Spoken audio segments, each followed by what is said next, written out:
ঢাকা ১৭ আসনের প্রথম নির্বাচনী জনসভায় সাধারণ মানুষের সঙ্গে সরাসরি সংলাপে ব্যতিক্রমী দৃষ্টান্ত স্থাপন করেছেন বিএনপি চেয়ারম্যান তারেক রহমান।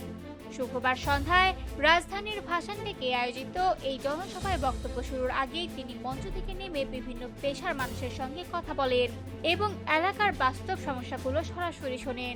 জনসভায় তারেক রহমান একজন গার্মেন্টস কর্মী, একজন শ্রমজীবী ব্যক্তি এবং একজন ছাত্রীর সঙ্গে আলাপ করেন, যারা সবাই ওই এলাকার সাধারণ ভোটার এবং দলীয় কর্মী নন। ভ্যান চালক মোহাম্মদ জুয়েল ভাসানটেক এলাকার বস্তিবাসীদের পুনর্বাসনের দাবি জানান। একই সঙ্গে তিনি ভাঙাচোরা সড়ক ও খেটে খাওয়া মানুষের জীবনমান উন্নয়নের প্রয়োজনীয়তার কথা বলেন। এলাকার আরেক ভোটার ও ছাত্রী হেনা আক্তার ভাসানটেক, কচুক্ষেত ও ক্যান্টনমেন্ট এলাকার মধ্যে পরিবেশগত বৈষম্যের কথা তুলে ধরে বলেন, পুরো ঢাকা ১৭ আসনকে পরিকল্পিত ও সুন্দরভাবে গড়ে তোলার উদ্যোগ প্রয়োজন। ৯৫ নম্বর ওয়ার্ডের গার্মেন্টস কর্মী লিলি বেগম পুনর্বাসনের পাশাপাশি ফ্যামিলি কার্ড ও শিক্ষিত যুবকদের কর্মসংস্থানের দাবি জানান। জবাবে তারেক রহমান বলেন, পুনর্বাসন ও কর্মসংস্থান শুধু ভাসানটেক নয়, সারা দেশের মানুষেরই বড় সমস্যা।